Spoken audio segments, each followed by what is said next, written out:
As a real estate investor, wholesaler, here are some mistakes that you need to avoid. Intro.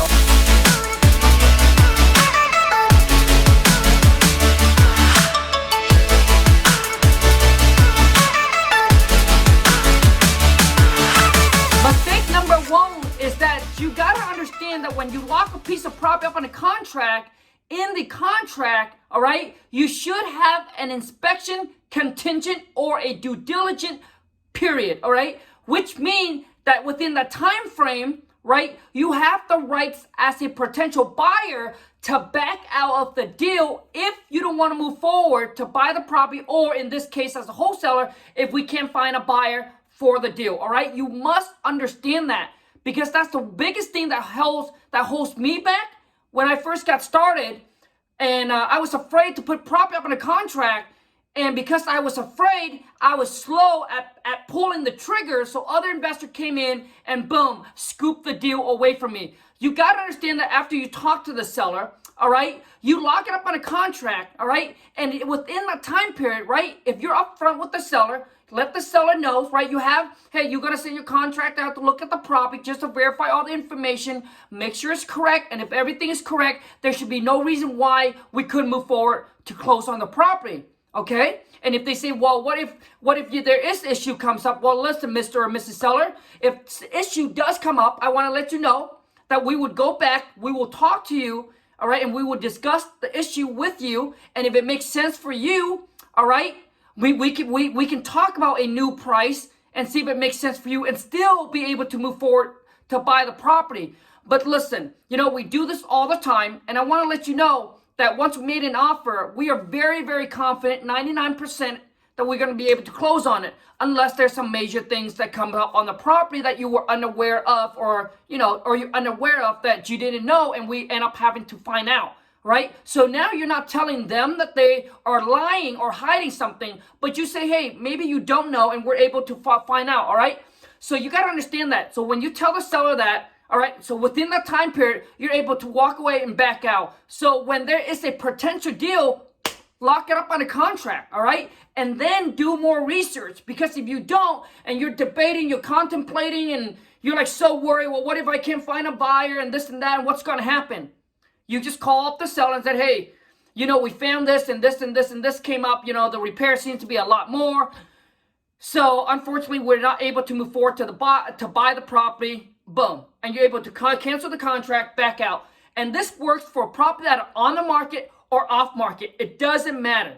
A realtor understands that every single property buyer will have to inspect the property, all right? So whether it's on market or off market, you can use that contingent the same way, all right? Mistake number two, and that is when I first started, I was also focused on chasing deals instead of chasing profit. I hear people say, hey, I'm working on 3 deals. I'm closing 5 deals, 10 deals this month. All right. And I was so caught up in that I was losing out on, right, other deals that I was working on that I could have got a bigger profit, because I wasn't putting my attention on negotiating, locking the deal up, finding a buyer that's willing to pay me more. Right. But I was so caught up on just deals, finding deals, more deal, next deal. You know what I mean? Because you got to understand, in every single market is different.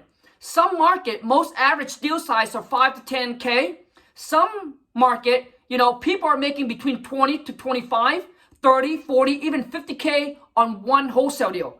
So if they do 10 or 20 deals a month, that's a lot of money, man, right? But most area that are like that, your deals are very limited, right? Maybe you only do 1 or 2 or 3 deals or 5 deals a month, but your average deal size are like 20, 25, 30, 40K a piece, versus someone in a market where they're making $2,500 on a deal, $5,000 on a deal, or $10,000 on a deal. And their good day, right, like their home run is 15K on one wholesale deal. So keep that in mind. Don't chase numbers of deals, but focus on the spread and the profit. Now, if you're in a market that has a smaller margin, right? Like where the ARV is like, 50,000, you can buy a house for 50,000, 60,000, 30,000, which means your wholesale fee are probably in that 2,500 to 5, possibly 10,000. So you want to now keep going on that market, but you want to adjust and move into another market where your deal spread can be a lot larger. For example, in my market, man, our wholesale deals is between 20 to 25 G's. Okay? So I don't need to do 20, 30 deals a month, all right, to get to 6-figure a month. Okay, mistake number 3, and that is most people don't understand that before you grow and before you scale, you need to have systems and team in place. Otherwise, what's going to happen is you start spending a lot of money on marketing, but guess what? You're a one-man, one-woman show, so you're doing everything yourself. You're working and hustling and grinding 12, 13, 14 hours a day, right? You're taking in, right? You're taking the incoming call, you're responding to the outbound call, right? You know what I mean? You're taking incoming call, you're making cold call, and you market, right? You market to find motivated seller, then you got to talk to cash buyer, then you got to market the deal, then you talk to the title company, yada, yada, yada, right? So before you scale, which means before you increase your money in marketing, cause listen, the bigger your business grow, depend on how much money you can spend on marketing, all right? So your business growth depending on that. How much money can you feed the beast? But before you do that, you must have system and team in place. So sometimes taking a step back is launching 10 steps forward. Because I made that mistake when I didn't have like really solid system and team in place. I was spending so much money and I couldn't handle all the leads that are coming in. So I was missing leads, I was missing deal left and right. But also too is I was working so in my business. So I was pumping out, 10, 12 hours a day. The goal is not to work harder, but when you have accumulated some money, it's time to work smarter, which means you got to put system and team in place. And a lot of times that require you to take a step back, right? Because now you got to train them up. So within that training period, things are slowing down a little bit. But man, when you got them ready to rock and roll, boom, now it's just going to take off, and it require less of your time.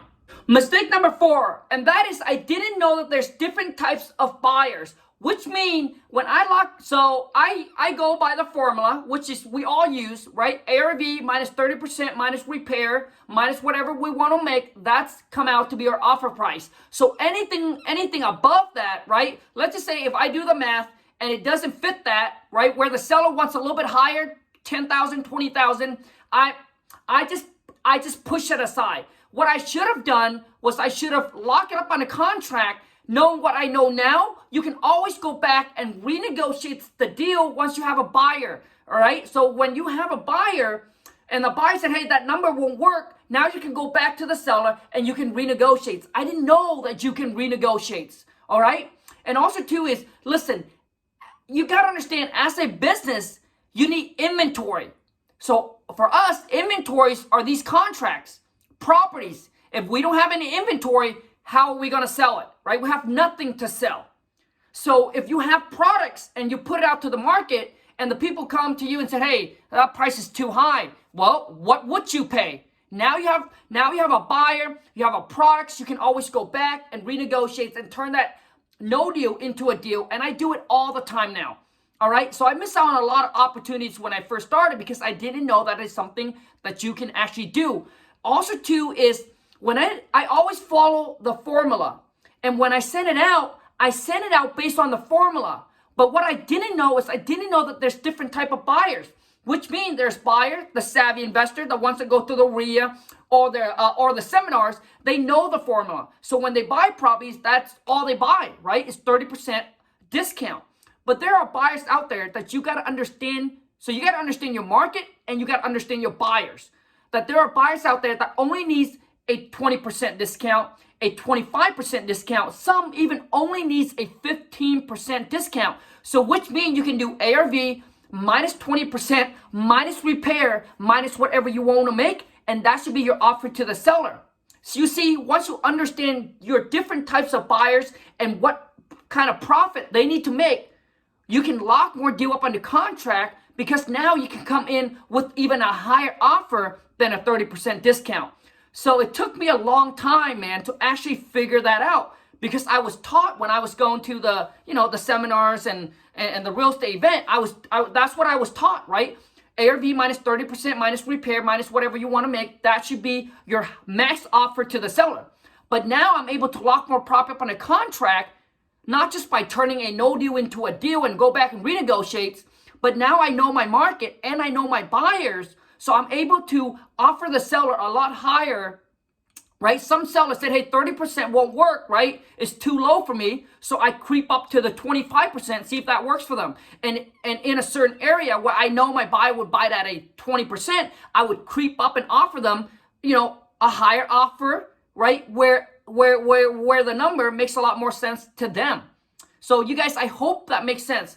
And you got to understand, there are general contractors or contractors, they go in, they're looking there for their first fix and flip. So they're willing to pay higher. And because all they're doing is they're buying the material and they're putting up their labor. And labor is probably the most expensive, right? So that's why they're able to offer higher and buy it at a higher price.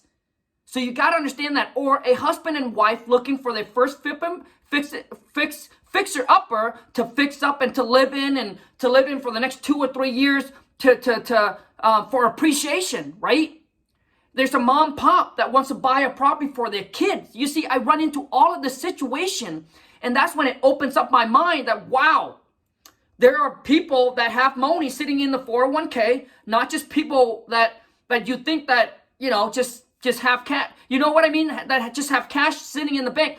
Or I guess what I'm trying to say is, I always thought that you got to go with the savvy investor, the ones that flip properties year round, right? They're doing 3 to 4 to 5 a month. Yes, it's great to work with those kind of cash buyer, right? But those are the ones that pays you the least. The ones that pays you the most is probably the one that only do a few a year, right? They rehab one, they wait until it's finished, they take the cash back, and they do it again and again and again. Those are the one that probably pays you the most. Is the one that actually buys it to live in, all right, so they can get sweat equity, all right, and then just wait 2-3 years from now for appreciation and then sell the property and then take that money and buy the next one. Those are the one that's going to pay you the most, all right? So you got to figure out your buyers, and very important is learn your market as well. So I hope this video added a lot of value to you, and if it does, please show your boy King Khang some love. Boom, smash the thumbs up. If you're new to the channel, boom, smash that subscribe button, and also too, make sure you turn on the bell notification so when I upload a new video or when I go live, which I do every single Friday, 9 a.m. Pacific Standard, for a live cold call role play where I jump on the phone with you to help you, to give you some tips, some advice, some feedback to improve your phone call. You're negotiating with the seller so you can convert more leads into actual deals, lock more profit up on a contract, and most importantly, make that money. Until next time, guys. Ciao.